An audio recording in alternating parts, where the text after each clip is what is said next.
Hi friends, Iran Israel మధ్య యుద్ధం జరుగుతుంది.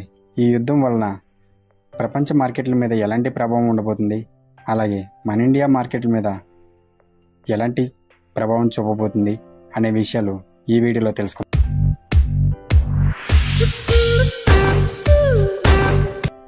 ఫ్రెండ్స్, హిజ్బుల్లా చీఫ్ హసన్ నజరల్లాను ఇజ్రాయెల్ హతమార్చింది. ఈ నేపథ్యంలో ఇరాన్ ఇజ్రాయెల్పై వందల సంఖ్యలో మిసైల్స్ దాడులు చేస్తుంది.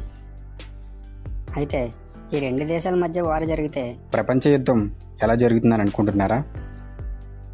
ప్రపంచ అగ్ర దేశాలైన రష్యా మరియు అమెరికా జోక్యం చేసుకుంటే మూడో ప్రపంచ యుద్ధం స్టార్ట్ అవుద్దని నిపుణులు అంటున్నారు. అసలు ఈ అమెరికా మరియు రష్యా ఎందుకు జోక్యం చేసుకుంటాయి అంటే స్నేహ సంబంధాల వలన. అమెరికాకు ఇజ్రాయెల్తో ఉన్న స్నేహ సంబంధం ఉండడం.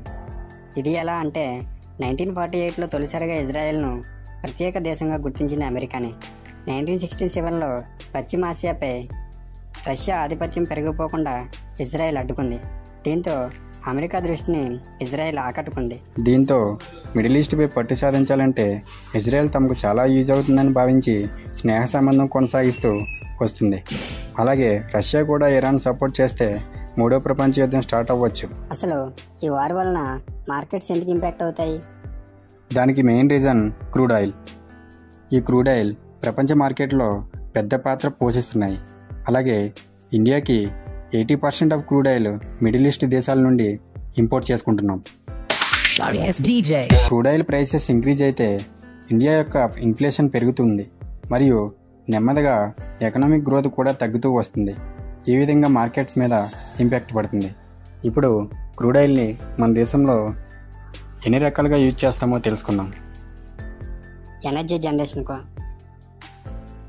Gas line, diesel, jet fuel, fuel oil for industrial and commercial heating, electricity generation, power plant, petrochemicals, plastic fertilisers, synthetic fibres, rubber, adhesives, లూబ్రికెంట్స్లో మోటార్ ఆయిల్స్ కోసము గేర్ ఆయిల్స్, హైడ్రాలిక్ ఫ్లూయిడ్స్, గ్రీజెస్.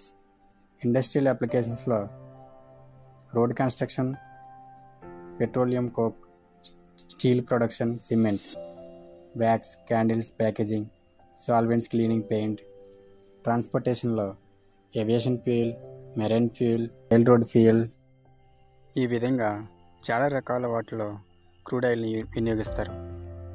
ఈ వార్ వలన క్రూడ్ ఆయిల్ ఇండియన్ మార్కెట్ మీద ఎన్ని రకాలుగా impact అవుతుందో కొన్ని key points తెలుసుకుందాం. ఒకటి, క్రూడ్ ఆయిల్ ప్రైసెస్. ఈ క్రూడ్ ఆయిల్ ప్రైసెస్ ఇంక్రీజ్ అయితే డెఫినెట్లీ ఇండియా యొక్క ఎకానమీ దెబ్బతింటుంది. మన ఇండియాకు అవసరమైన క్రూడ్ ఆయిల్ 80% మిడిల్ ఈస్ట్ నుండే ఇంపోర్ట్ అవుతుంది. 2, ఇన్ఫ్లేషన్.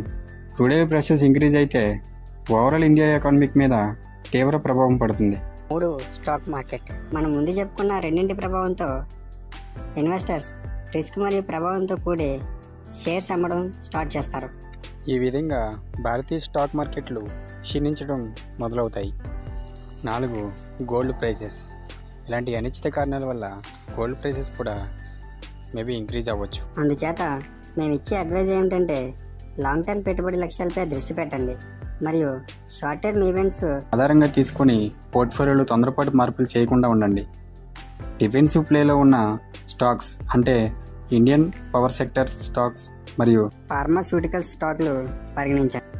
మొత్తం మీద భారతీయ మార్కెట్లపై ఇజ్రాయెల్ ఇరాన్ వారు యొక్క ప్రభావం గణనీయంగా ఉంటుంది.